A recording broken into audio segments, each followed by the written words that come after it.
यह एक ऐसी दुनिया है जहाँ पैसों की कोई वैल्यू नहीं, यहाँ टाइम ही सब कुछ है। यहाँ अगर आपको कोई चीज खरीदनी है तो आपको उस चीज के बदले अपनी जिंदगी का कुछ टाइम देना पड़ेगा, तब जाकर आप उस चीज को खरीद पाएंगे। लेकिन इस दुनिया में एक अच्छी जिंदगी गुजारने के लिए आपके पास टाइम का होना भी जरूरी है, क्योंकि यहाँ जब किसी इंसान की एज 25 साल तक पहुँच जाती है तो उस इंसान के हाथ पर 1 साल का टाइम स्टार्ट हो जाता है। जिस पल काउंटडाउन 0 हुआ उसी पल वह इंसान खत्म। अमीरों के पास इतना टाइम था कि वह 1000 साल की जिंदगी भी जी सकते थे। अमीरों ने खुद के लिए एक अलग दुनिया बना ली थी जहां वो लोग एक सुकून भरी जिंदगी गुजार रहे थे, लेकिन वहीं दूसरी तरफ गेटो सिटी में रहने वाले गरीब लोग दिन रात मेहनत करके खुद के लिए टाइम कमाते थे, नहीं तो उनकी जिंदगी खत्म हो जाएगी। इन्हीं गरीबों की बस्ती में विल नाम का एक लड़का रहता था जिसकी घड़ी में सिर्फ 23 घंटे ही बचे थे। विल अपनी मॉम के साथ रहता था। अब क्योंकि 25 साल के बाद उम्र रुक जाती है, इसीलिए उसकी माँ 50 साल की होकर भी बहुत जवान दिख रही थी। आज विल की माँ का 50वां जन्मदिन था। विल अपनी मॉम का बर्थडे सेलिब्रेट करने के लिए पिछली रात ओवर टाइम करके एक शैंपेन की बोतल लाया था। यह देखकर विल की मॉम बहुत खुश हो जाती है और वो विल से कहती है कि मैं अपने पोतों को देखना चाहती हूँ, तुम किसी लड़की को डेट क्यों नहीं करते? जिस पर विल जवाब देता है कि इन सब चीजों के लिए टाइम किसके पास है। विल की मॉम ने उससे कहा कि इलेक्ट्रिसिटी बिल और बैंक से लिया हुआ लोन कल की डेट तक मुझे क्लियर करना होगा, नहीं तो हमें फाइन पड़ सकता है। इसीलिए अब मैं जा रही हूँ और कल रात तक सभी बिल्स और बैंक के लोन्स जमा करवा कर वापस आऊंगी। उसने कहा कि मेरे पास सिर्फ 3 दिन का टाइम है। इलेक्ट्रिसिटी बिल और बैंक का लोन चुकाने में मेरे पास लगभग सारा टाइम खर्च हो जाएगा, इसीलिए कल शाम को तुम जरूर बस स्टॉप पर मेरा इंतजार करना, ताकि मेरा सारा टाइम खत्म होने से पहले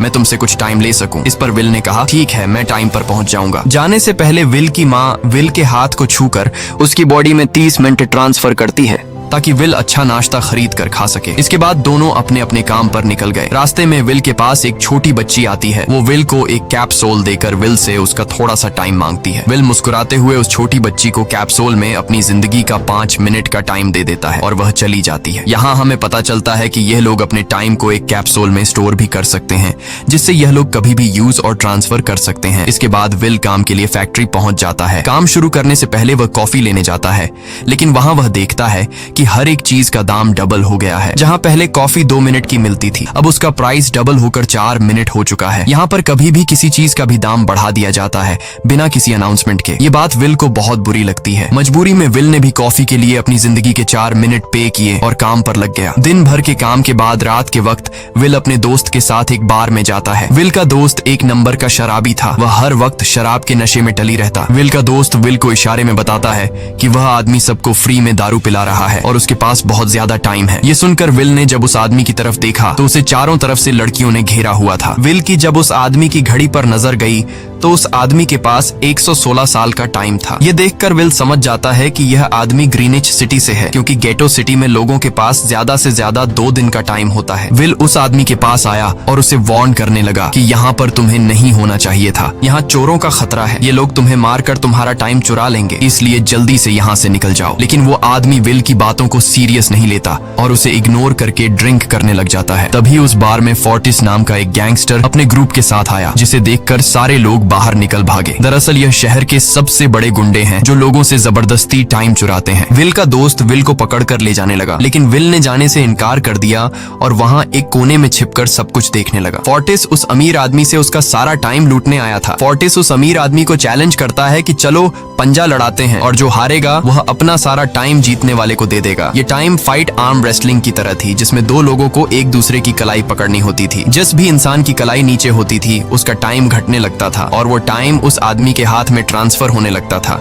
जिसकी कलाई ऊपर होती थी। इस तरह जीतने वाला इंसान सारा टाइम उस दूसरे आदमी से अपनी बॉडी में स्टोर करके उसे मार देता।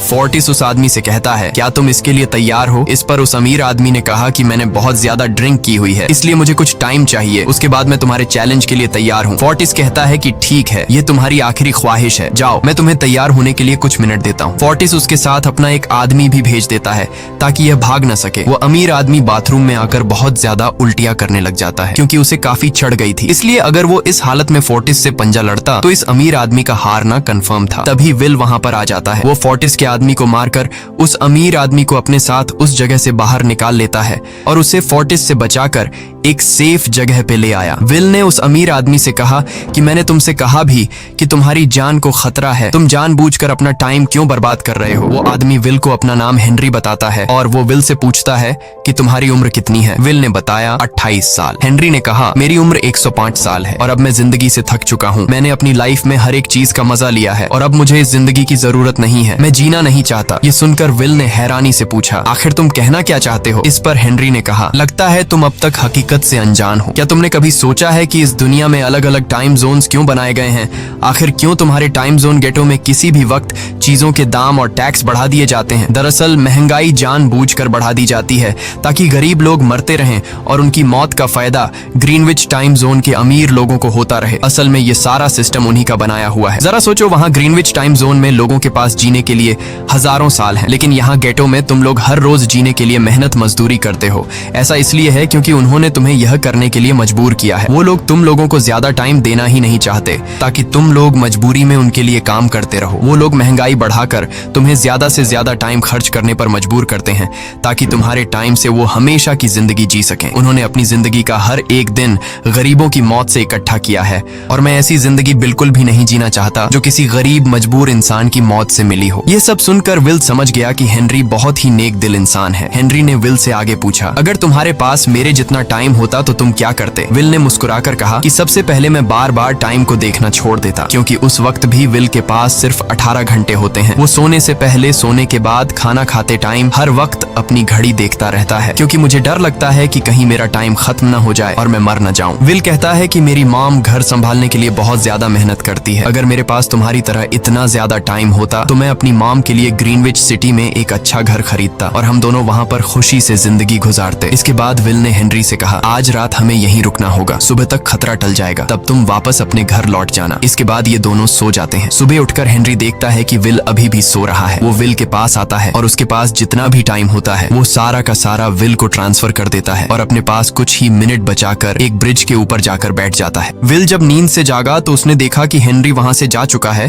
तभी हमेशा की तरह नींद से जागने के बाद विल ने अपनी घड़ी में नजर डाली। विल की घड़ी में 116 साल ऐड हो चुके थे। यह देखकर उसकी आंखें खुली की खुली रह गईं। उसे लगा कि वो अभी भी नींद में है और सपना देख रहा है। इसी दौरान विल की नजर विंडो पर पड़ी जिस पर लिखा था, मेरा टाइम बर्बाद मत करना। वो समझ जाता है कि हेनरी ने मुझे अपना सारा समय दे दिया है। तभी विल ने हेनरी को दूर एक ब्रिज के किनारे पर बैठे देखा। विल जल्दी से हेनरी की तरफ भागा, लेकिन अब बहुत देर हो चुकी थी क्योंकि हेनरी के पास अब बस कुछ ही सेकंड्स बचे थे और थोड़ी देर बाद वो एक झटके से मरकर ब्रिज से नीचे पानी में गिर गया। विल को हेनरी की मौत का बहुत ज्यादा दुख होता है। अब विल के पास 116 साल की जिंदगी थी और वो समझ जाता है कि अगर मैं यहाँ पर रहा तो लोग समझेंगे कि हेनरी को इसी ने मारा है। विल जल्दी से अपने दोस्त के पास जाता है। विल का दोस्त विल के हाथ में इतना सारा टाइम देखकर शॉक रह जाता है, जिसके बाद विल ने अपने दोस्त को दोस्ती की खातिर 10 साल का टाइम दिया। ये देखकर विल का दोस्त उसका दिल से शुक्रिया अदा करता है। विल कहता है कि यहाँ रहना मेरे लिए अब ठीक नहीं, क्योंकि इतने ज्यादा टाइम को देखते हुए मेरा टाइम छीनने के लिए कोई भी मुझे मार सकता है। अब मैं अपनी माँ के लिए ग्रीनविच सिटी में एक अच्छा सा घर खरीद सकता हूँ और वहाँ पर एक सेफ लाइफ गुजारूंगा। जिसके बाद विल अपने दोस्त को गुड बाय कहकर वहाँ से निकल जाता है और सीधा उस बस स्टॉप पर जाकर मॉम का इंतजार करने लगता है, जहाँ 2 दिन पहले उसकी मॉम ने उससे कहा था कि मैं इलेक्ट्रिसिटी का बिल और बैंक का लोन चुकाकर इस बस स्टॉप पर पहुंचूंगी। दूसरी तरफ विल की मॉम सारे लोन और बिल्स भरने के बाद घर लौटने के लिए बस में चढ़ी, पर तभी उसे पता लगा कि एक ही दिन में बस की टिकट के दाम डबल हो गए थे। पहले जहां टिकट 1 घंटे में आती थी वहीं अब प्राइस 2 घंटे हो गया था। ये देखकर विल की मॉम बहुत ज्यादा परेशान हो जाती है क्योंकि विल की मॉम के पास सिर्फ 1.5 घंटा बचा था। विल की मॉम बस ड्राइवर से रिक्वेस्ट करती है कि अगले स्टॉप पर मेरा बेटा उसे बाकी का टाइम दे देगा, लेकिन बस ड्राइवर ने साफ इनकार कर दिया और कहा कि अगर टाइम नहीं है तो फिर पैदल चली जाओ। लेकिन विल की मॉम को पता था कि अगला बस स्टॉप बहुत दूर है। अगर वह पैदल भी जाती है तो उसे पहुंचने में 2 घंटे लगेंगे। उस वक्त बस में ढेर सारे पैसेंजर्स सवार थे। विल की मॉम ने उनसे भी रिक्वेस्ट की, पर किसी ने भी उनकी मदद नहीं की। इतने में ही बस वहां से निकल गई। विल की मॉम रेचल के पास ज्यादा टाइम नहीं बचा था, इसलिए वह दौड़ती हुई पैदल घर की तरफ भागने लगी। दूसरी तरफ विल अपनी मॉम के लिए फूलों का गुलदस्ता लिए बस स्टॉप पर उनका इंतजार कर रहा था, क्योंकि आज उसे अपनी मॉम का बर्थडे सेलिब्रेट करना था। बस जब उस स्टॉप पर पहुंची तो कई सारे पैसेंजर्स उतर आए, पर उनमें से विल की मॉम नहीं थी। विल यह देखकर परेशान हो जाता है और उसे समझ आ गया कि जरूर उसकी मॉम मुसीबत में है। वह उसी वक्त अपनी मॉम की तलाश में भागा। उधर रेचल के पास अब कुछ ही मिनट बचे थे। वह रास्ते में आने वाली गाड़ियों और लोगों के घरों का दरवाजा पीट पीट कर कर